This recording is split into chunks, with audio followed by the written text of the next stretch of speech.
The Sunday Boys is a low-voiced LGBTQ plus choir. Open access, anyone can join.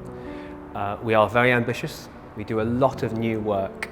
That comes from partially the fact that I'm a composer, and when we started in 2016, there was opportunity for me to write, and a lot of the choir really enjoyed that experience of capturing their lived experiences as LGBTQ people, as queer people, in new music. It gives people, our performers, our choir members, an opportunity to use music as a tool, new music, new work as a tool for conversation, exploring themselves, exploring their identity, and sharing that with audiences, not just queer audiences, but audiences, non-queer audiences, who may also identify with queer themes and queer experiences, because, you know, just because you're queer or LGBTQ doesn't mean a non-LGBTQ person can't understand that. And using music as that tool for audiences, for artists and our members, especially new work where we can have that conversation, is so important to what we do. So the choir in the lockdown, and I think it's been key on so many levels. I was like, the first thing is that I really needed a place where I could have like a sense of belonging. So, and because I had just come out, so like having the chance to be singing, even though like remotely with other gay guys, has been like priceless to me. And also like the opportunity of actually like doing music throughout like this whole year.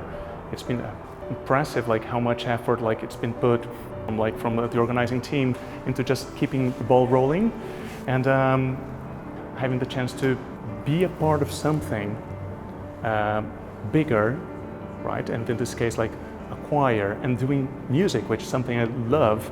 And prior to the Sunday Boys, it's not something that I have been doing here in the UK.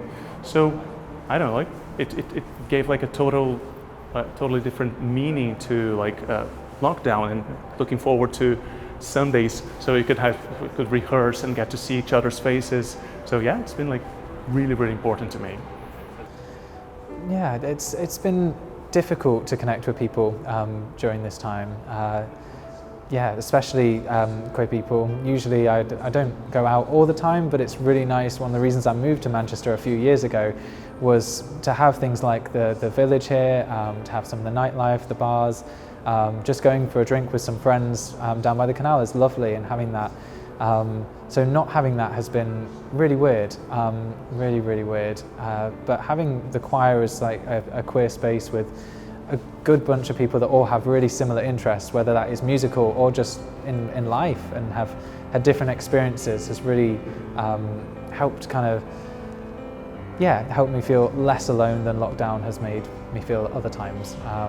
Definitely, I think with pieces like Finn's piece, having such a strong emotional tie to that, I don't know whether it has been lockdown making me feel more emotional lately, or whether it's just how good that piece is, but things like that have really given a different light to some of the relationships I've had with people, whether that's, you know, self-reflectance in this piece in particular, or just in how much the Sunday Boys actually meant to me. I kind of took that for granted before lockdown, and now that we're starting to come back to that, it's been really, really wonderful.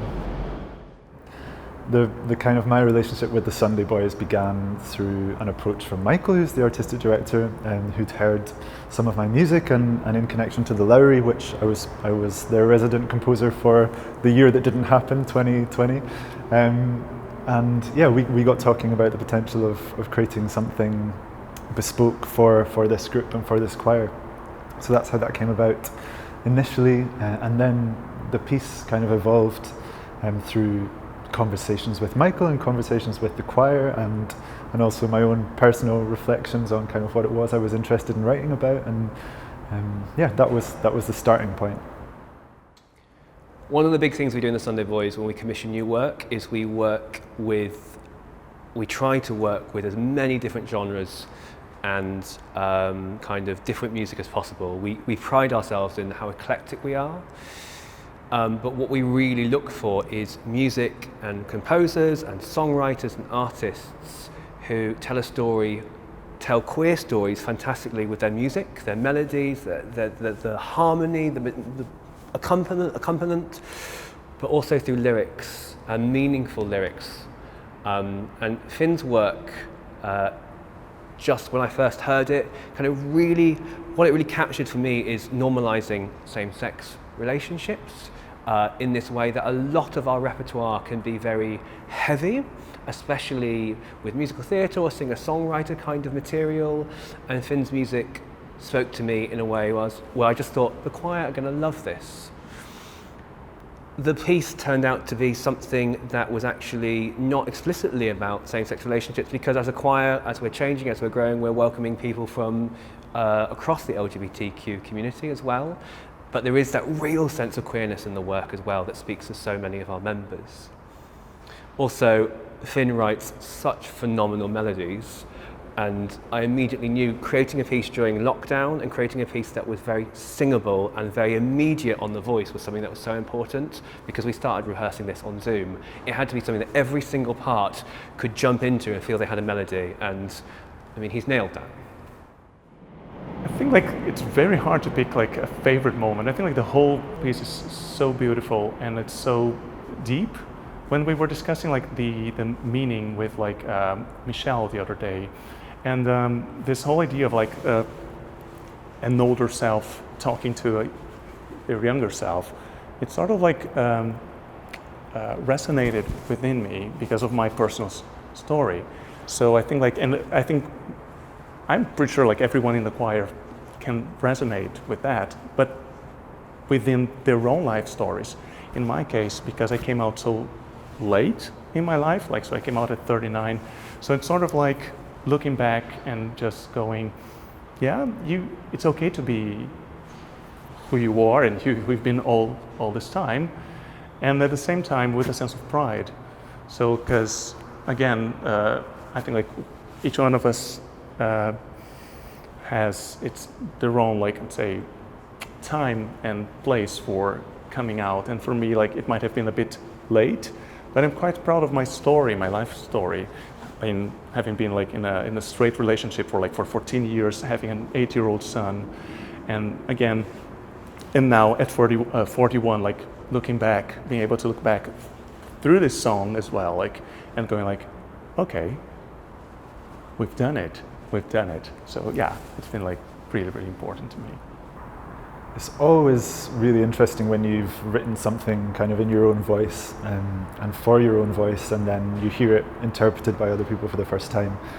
For me, this is really nice because it's a low voice choir, and a lot of people that kind of sit similar to my voice. It's often I'll get into the room with other musicians or other singers, and there will be talks about maybe changing key or potentially kind of what suits the singer, and depending on who we're working with. And there's something really nice about being able to really write in my voice, which has been the case for this. So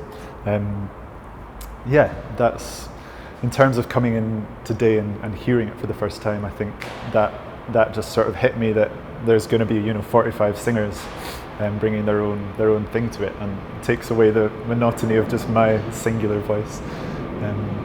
I think the thing that struck me most today was that every single member of the choir will have their own relationship to the song, and that they will all interpret the song and the story in different ways depending on their life experience. And having spoke to a few of them briefly and hearing what the song means for them in various different ways, that's been a really beautiful thing to come from today.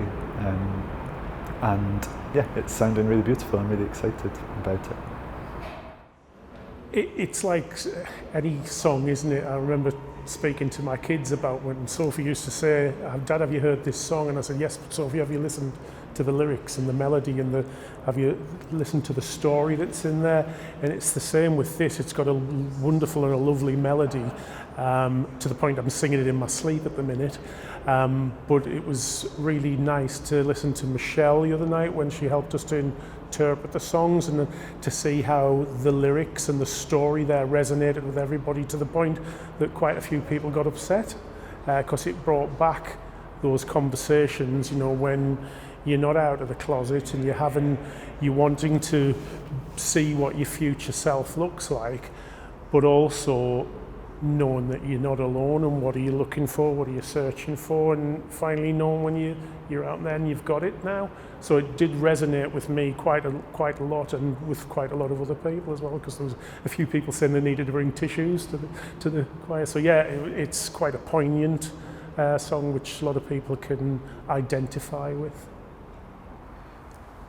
Over the last year, when we've been able to, and when it's been safe and legal to do so, we've been rehearsing in this car park on First Street, and that has been such a joy to come together in the space. And even though it's sometimes messy and inaccurate, that doesn't matter. It's making sound with other people that's so important to me and so important to so many of our members, regardless of what the outcome is. It's making that sound together. That's why we sing in choirs. Tonight and this week we've been rehearsing has been just so amazing, just to see, especially even new members, their just faces light up after weeks on Zoom, kind of going, oh yeah, look, I'm part of something, and you can't take it, you just can't beat that. Moving forward, we have all these rehearsals this week, and then we're doing an audio recording in very small groups, because again, we have to make sure we are safe and secure as possible, but also making sure that people are supported and singing in those groups and singing to a high quality as well. And then in a couple of weeks' time, we're at the Lowry doing a video recording of this, which is going to be something super, super special. Yeah, the car park's definitely a challenge at times, but there's something about the space, and maybe it's like the reverb, the echo of the metal walls around us, but it actually adds something to the piece at times and really gives it a different feel. Again, compared to like the learning tracks we've been practicing with, or Zoom singing in your bedroom, it doesn't compare to here with a really natural sound. So it's actually been, in some ways, a really interesting way to experience the piece, even before we're hearing it. This is when we get to get a snippet for what the piece is going to sound like, and I can't wait to hear it properly mastered and recorded.